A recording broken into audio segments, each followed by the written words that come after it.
Welcome to Mornstead, a prominent region within the vast and sprawling world of Lords of the Fallen.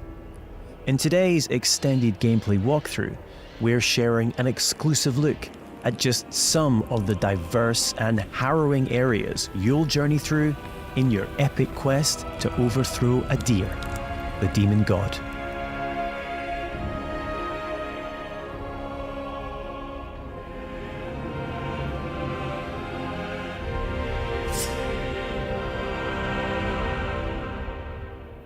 This is Skyrest Bridge. It is guarded by Pieta, she of the Blessed Renewal, one of the game's early boss encounters. We must triumph against her in order to proceed with our holy charge, to restore radiance to the 6 beacons of the Sentinels, and thwart Adir's uprising. O holy Aureus, by your radiance grant me the strength to continue to endure these dark days, to lay bare the path to salvation. And yet you now appear before me, a stranger, a betrayal made flesh, and one I cannot brook.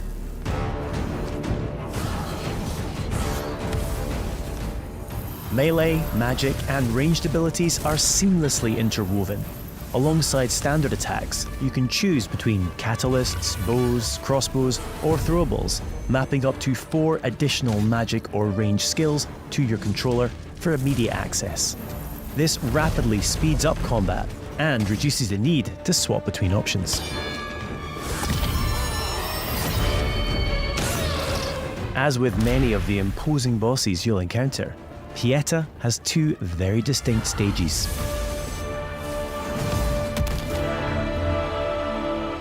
Death is not necessarily the end in Lords of the Fallen. When slain in Axiom, the realm of the living, you'll resurrect in Umbral, the realm of the dead. We now have one final chance to survive.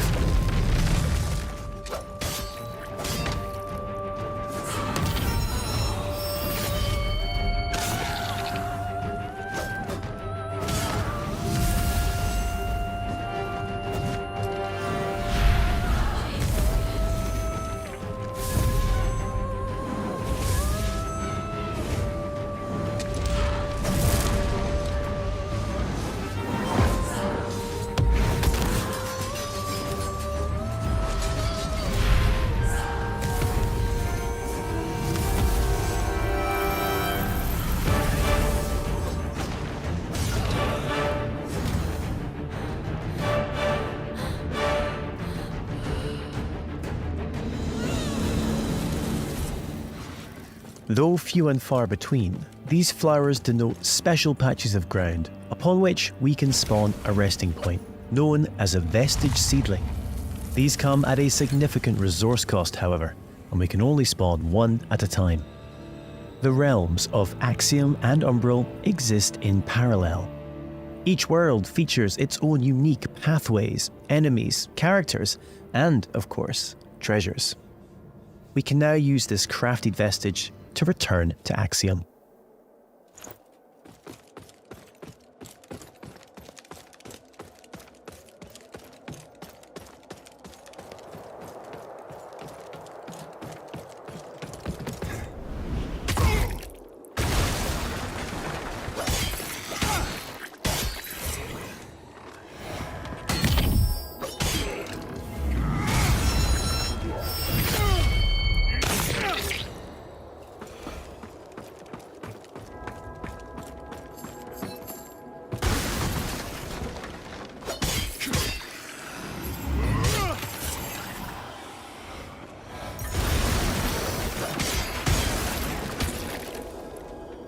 We can peer into the secondary realm at any time by raising the Umbral lamp.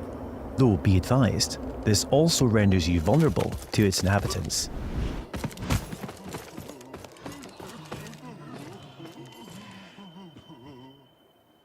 We will now use the lamp to cross over to Umbral, though doing so will consume 1 of our 2 lives, and it isn't so easy to return to the world of the living.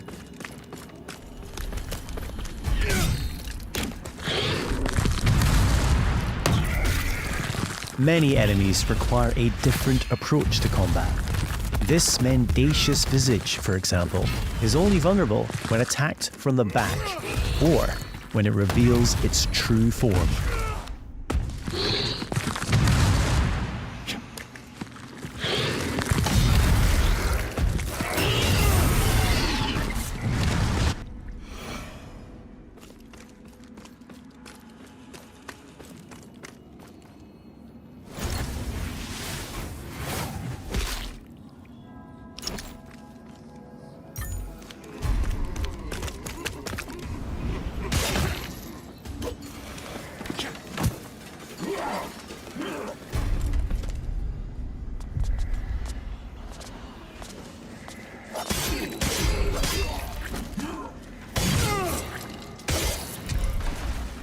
You'll also come across permanent vestiges on your travels. As well as using these to return to Axiom, you can also level up your stats at these locations.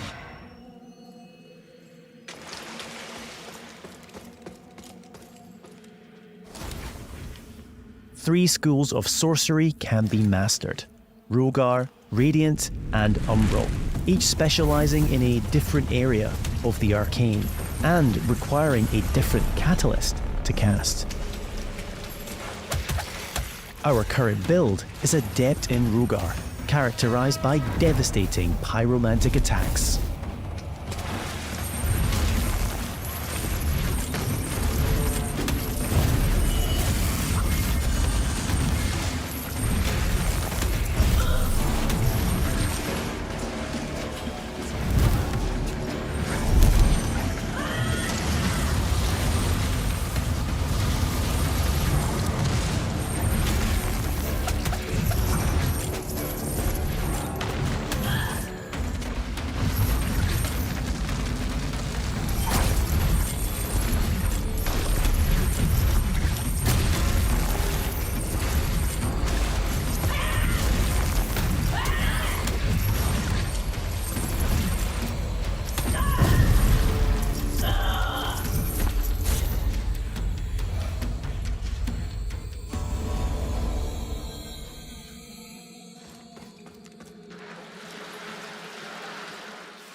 An age-old burrow built into the very cliff face, Pilgrim's Perch typifies the verticality of Mournstead.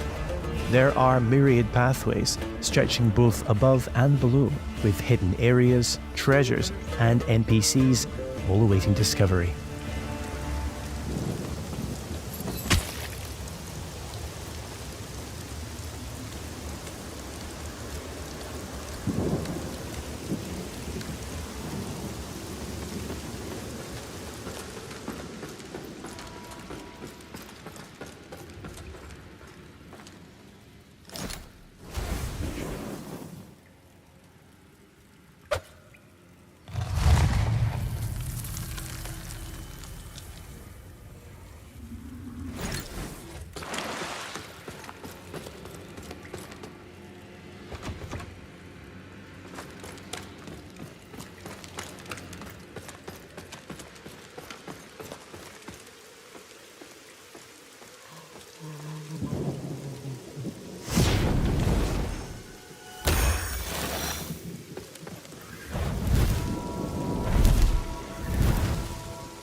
As a lamp bearer, all players are equipped with a devastating ability, the Soul Flay. By using one of a limited number of soul charges, we are able to extract the very soul of an enemy, ready to inflict significant damage.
The Soul Flay ability can also be used to manipulate the very environment when in Umbral.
We now find ourselves in Lower Calrath, an ever-burning district renowned for its displays of barbarity.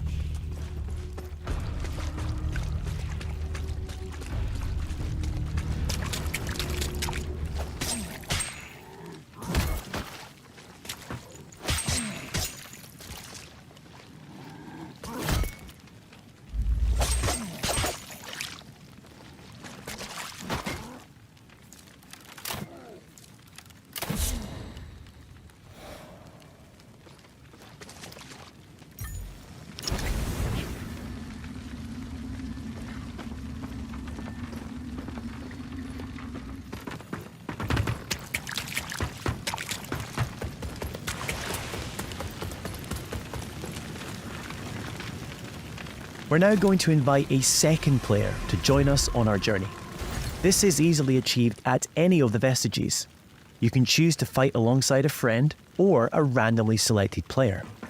Either way, your co-op companion will remain at your side for as long as you or they choose. As a Radiant Sorcerer, our ally is able to buff either character with various enhancements.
It appears our way is blocked by an umbral entity. We will need to track its tendrils in order to locate and expel the source of its power.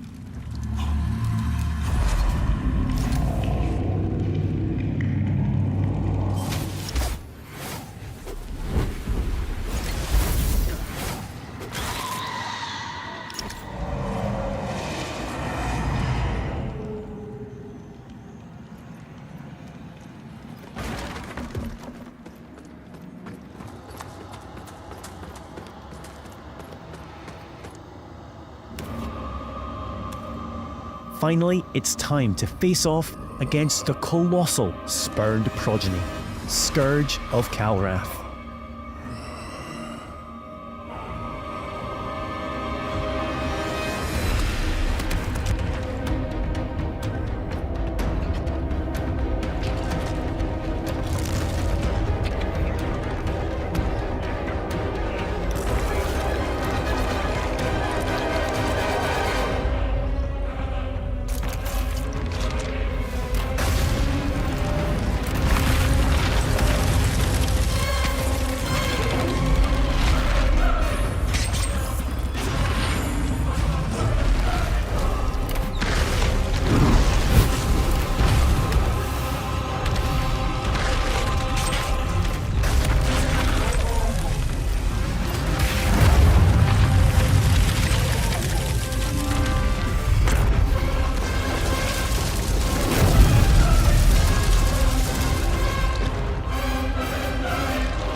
The lands of Mornstead await you.